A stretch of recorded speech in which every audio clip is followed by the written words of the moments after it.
The FBI in Peace and War.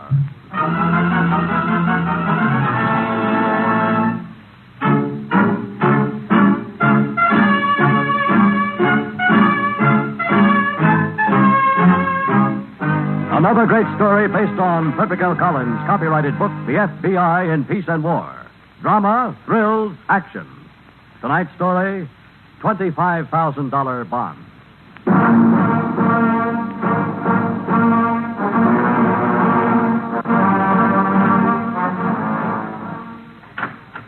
All right, thank you, Sergeant. Mr. Farrell, I've just come from the United States Commissioner's office. He said you refused counsel when you were arraigned before him this morning. Violation of the espionage laws is a major charge. I don't have to tell you that. And if Barry Calvin should fail to pull through,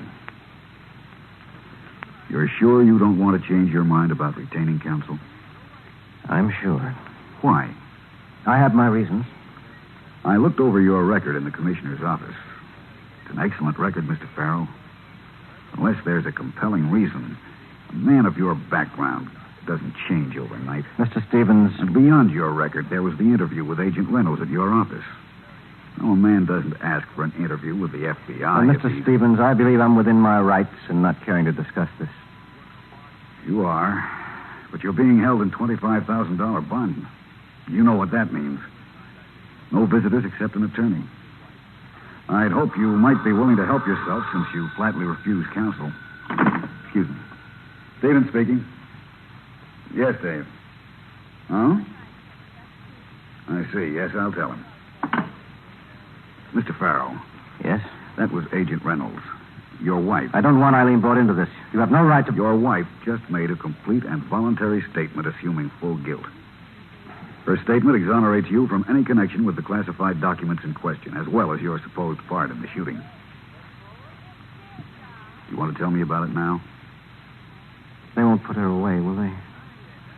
I mean, if there were mitigating circumstances... Well, it's not for me to decide, Mr. Farrell. No, of course not. It's just... Well, it wasn't Eileen's fault. Not really. And as for the shooting... Why don't you tell me what you know from the beginning? All right. Would you like a cigarette?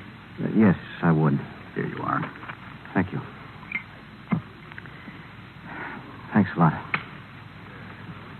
It wasn't her fault. If anything, I was to blame, but you can make your own judgments. All I know is that if I hadn't been so busy at the office, I would have had more time with Eileen. And she wouldn't have had time for a man like Barry Calvin.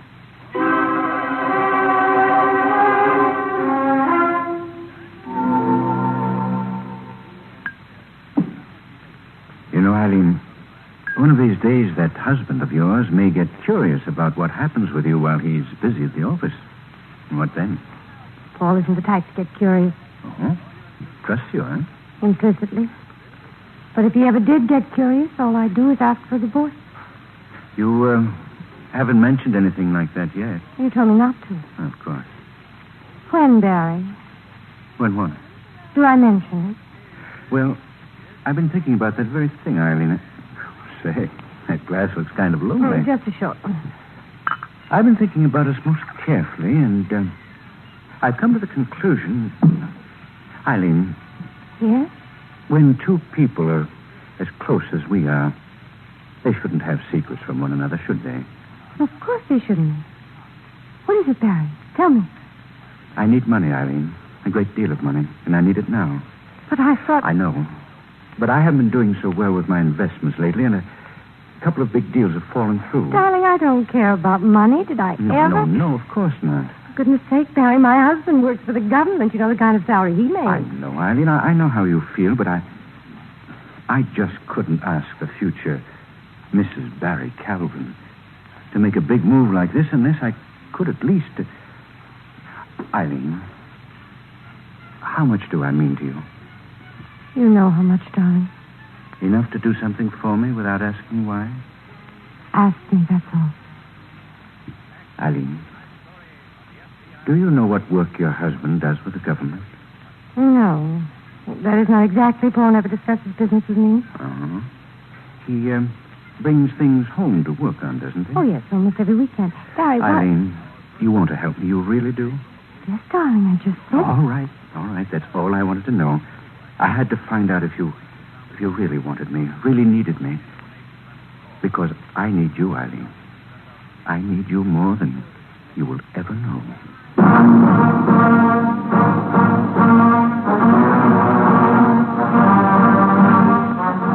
Memo to Reynolds, confidential.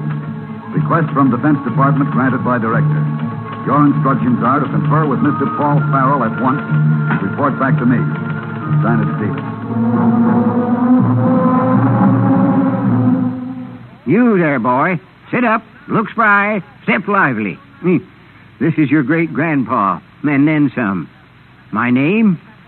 I've been called Johnny Reb, and I've been called Billy Yank. I'm a soldier. Civil War. Well, what you want to know about soldiering? Oh, yes, sir. We was the first to use observation from the air. There was no end of things we didn't start or try out for the first time in our war. At the beginning of the war, Congress authorized Thaddeus Lowe to create us an aeronautic service. So, he built 5 balloons, which was used first in the Peninsular Campaign by McClellan. And the fact is, old Thaddeus Lowe was the first one to take photographs from a balloon. Yeah. Anyhow, they'd go on up right over the enemy lines and look down on them with long spyglasses. There wasn't no danger from gunfire, since neither the muskets nor the artillery fire could reach them, but landing the blamed balloon was sure hazardous. They'd bounce down hard, and the observers would get themselves all tangled in the folds of the balloon like a which you never seen. Well, but they got the job done, even if they did sometimes look as if they was going to fly right on up to the moon. But now, you boy, you don't have to depend on balloons, I know. You got yourself all kinds of people and machines to do your observing for you, and do it a heap better. There's helicopters and other such like spotter aircraft for which you can thank your lucky stars and stripes. Believe you me, son, it takes more than just men and guns and generals to make you an army. It takes some poor devil like old Thad Lowe risking his neck in some crazy balloon some 100 years ago. And then it takes long, hard training to give you the kind of darn good observing you got today. Danged if it don't. Of course, you have no actual evidence that anyone has been examining the documents, have you, Mr. Farrell? No direct evidence, no. And none of the papers has ever been missing? No. Still, you feel... Mr. Reynolds, look at it this way. The papers we're talking about are classified material. In the vernacular, top secret. I'm not only careful when handling material of that classification, I'm absolutely exact. Uh-huh. For instance? Well, for instance, each paper is in a specific manila folder and placed in definite order. I check this, then I check it again. Yet twice during the past month, I found papers and folders interchanged, or at any rate, arranged differently than when I placed them there. I understand. Of one thing I'm certain. I didn't rearrange them. All right. Now, I don't think I'm being an alarmist. You recognize the implications behind my suspicion. If I weren't fairly certain... You don't have to convince me, Mr. Farrell. Less evidence than yours has produced incredible results. Let me ask you this. Who in this office, or for that matter, who on this floor, would have had ordinary access to your briefcase? Ordinary? No one. Unusual access? Oh, my secretary, the filing clerks, my assistant, Joe Dixon. No special feelings about any of them? I'd trust each and every one of them as highly as I would myself. Uh-huh. You bring work home with you, Mr. Farrell?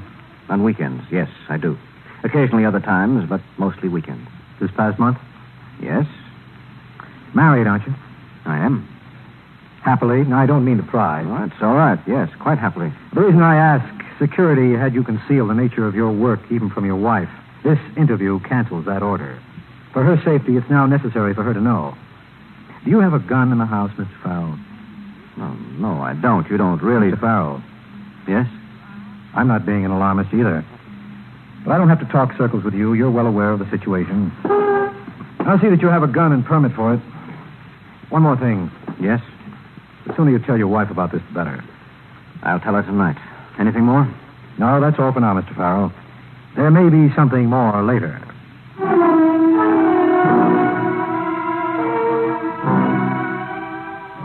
And after my interview with Agent Reynolds, I tried to continue working, but the situation was too disturbing for me to concentrate.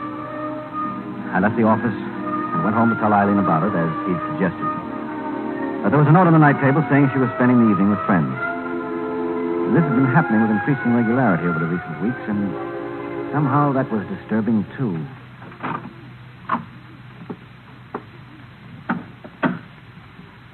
Eileen? Oh, sorry, Paul. I didn't mean to wake you. I wasn't asleep. Oh. Just get home yourself? No, I quit earlier today. I didn't know you were going out tonight. Well, Mary needed a fourth at bridge. If I'd known you weren't staying at the office. Well, I didn't know until the last minute myself. Who was there? Marion? Oh, you know, people. Barry Calvin? Yes, Barry was there. Matter of fact, he brought me home. Well, that was nice of him. Yes, I thought so.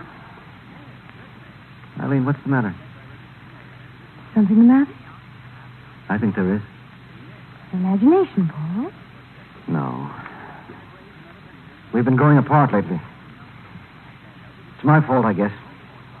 I've made the office more important than our home. And I couldn't even tell you why. Paul. But anyway, that's changed. Now I can tell you. If something is the matter, maybe it will help.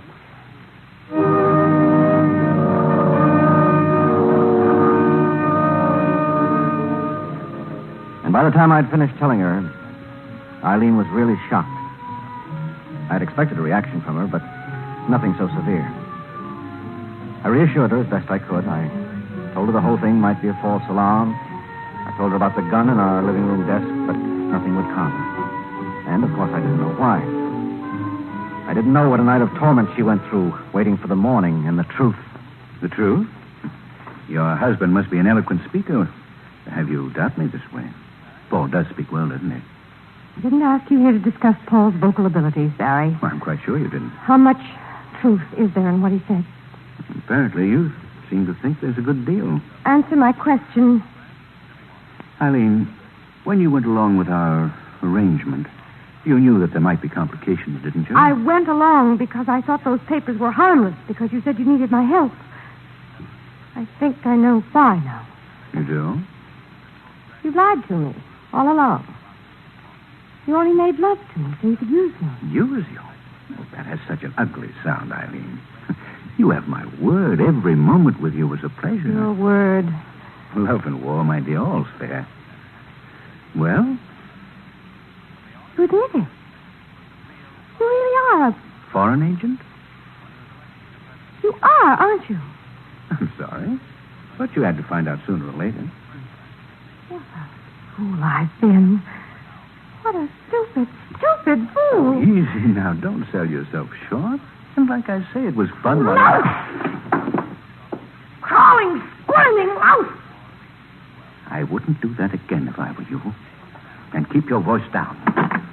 What do you think you're doing? What does it look like? I'm calling Paul and filling him in. I don't think that's very wise. Oh, I don't imagine you Don't do. go off the deep end, Eileen. Think. Just think a minute. You know me, Barry. I don't think. That's my trouble. Hello. Mr. Paul Farrell, please. Thank you. You're being young, Eileen. Don't be young. You don't want Paul to know what you've done. That's where you're wrong. I do want him to know. He said those documents in the wrong hands. Documents? Who's talking about documents? What? I'm talking about personal things, darling. Things I'm sure you wouldn't want anyone to know, much less your husband. Things I'd really be most reluctant to tell him. You... No, shh. Keep flexible, Eileen. An open mind. Thinking young is unbecoming at your Paul, age. it's me. It's Eileen. Paul, hold on. Someone wants to tell you something. Eileen. Here's the phone. Go on, tell him. Go on and tell him. Paul, Barry Calvin, Eileen's feeling silly today. She's had one or two drinks. Oh, listen, no, Barry. Come home, Paul. No, don't ask questions. Do what I say. It's important. Please come right away.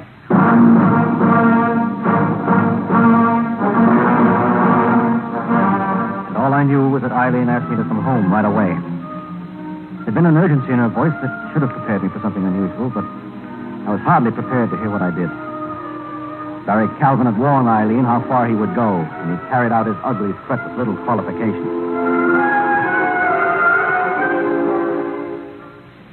Are you through? All through. Unless perhaps your wife cares to add refinement. Paul. Be quiet, Eileen. I'm sorry. I'm so sorry. Please, let me handle this.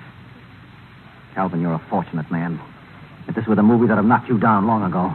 I take for granted we're grown-up people. Believe me, I didn't want it this way. I'd never have opened my mouth if Eileen hadn't made an issue.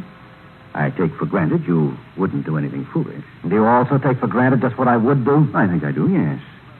You're not going to do a thing. I'm going to call the police, Calvin. No, you won't do that. I won't? Your wife wouldn't like it.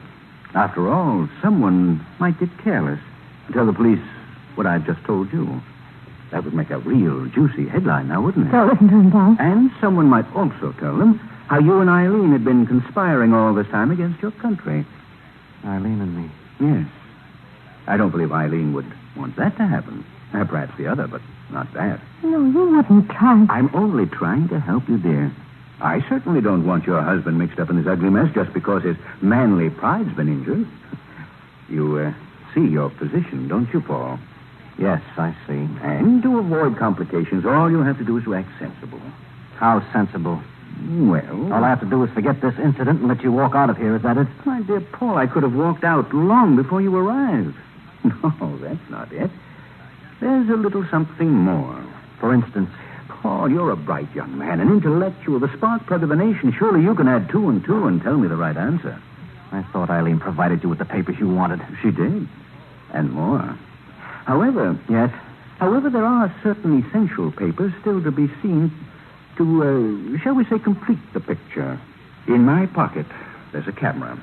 5 minutes with the essential papers, and I'm satisfied. We part amicably and know when the... I said something amusing? Yes, you did something very amusing. That's the trouble with you boys. Your conceit gets in your way and trips you up every time. You prefer the alternative? There really isn't any choice. Good old national loyalty, huh? That Boy Scout American attitude always gives me a laugh. Now, laugh hearty, then. Your number is coming up any minute. Don't fuss me, Paul. I don't like it. We have a good old national saying, Calvin. If you don't like it, lump it. You underestimate me. You always have. No, on the contrary, I overestimated you. I had no idea what a filthy, low, miserable, sneaking cheat you were. Your husband doesn't know how to speak. You should teach him discretion, Eileen.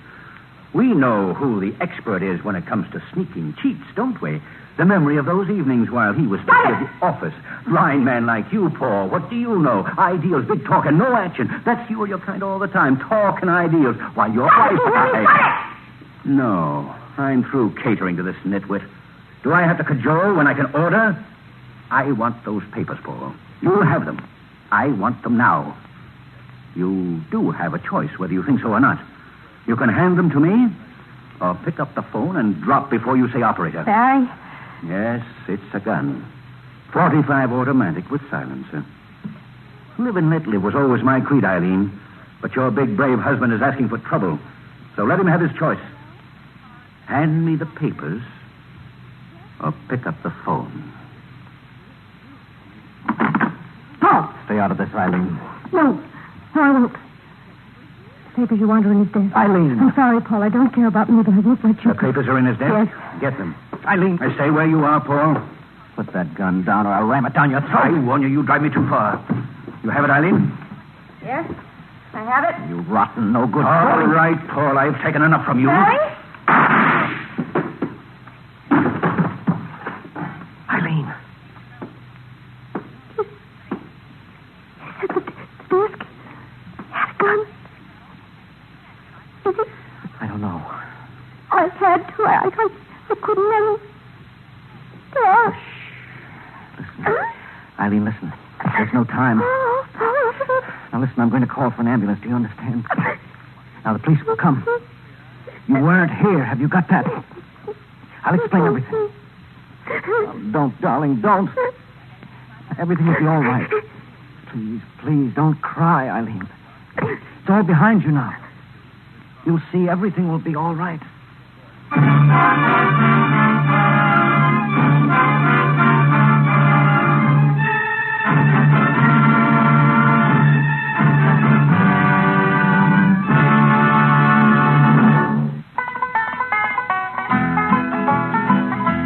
Land is your land, this land is my land, this land was made for you and me. One of the world's great men was born at Sinking Spring Farm near the Big South Fork of Nolan Creek, Abraham Lincoln.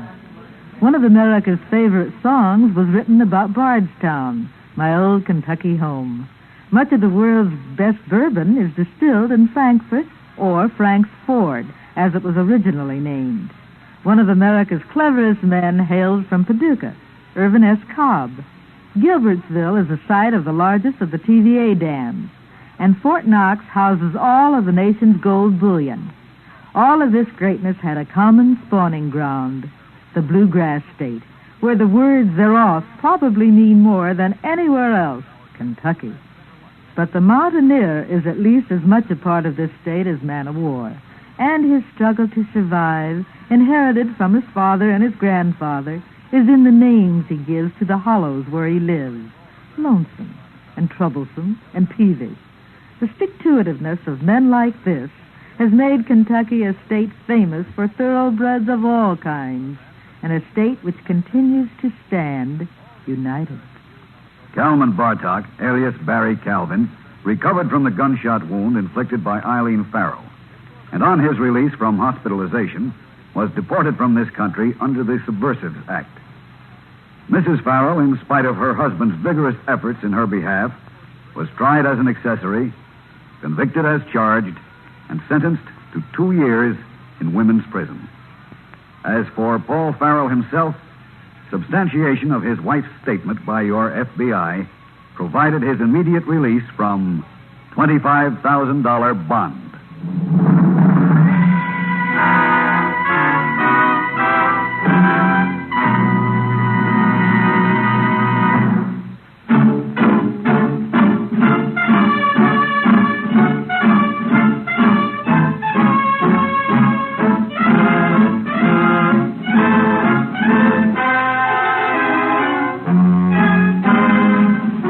In tonight's story, Elsbeth Eric played the part of Eileen Farrell, Les Damon was Paul Farrell, and Bill Johnstone was Barry Calvin. This radio dramatization for the FBI in Peace and War was written by Jack Anson Fink. These programs are produced and directed by Betty Mandeville. All names and characters used on the program are fictitious. Any similarity to persons living or dead is purely coincidental. This program is based on Frederick L. Collins' copyrighted book, The F.B.I. in Peace and War, and the broadcast does not imply endorsement, authorization, or approval by the Federal Bureau of Investigation.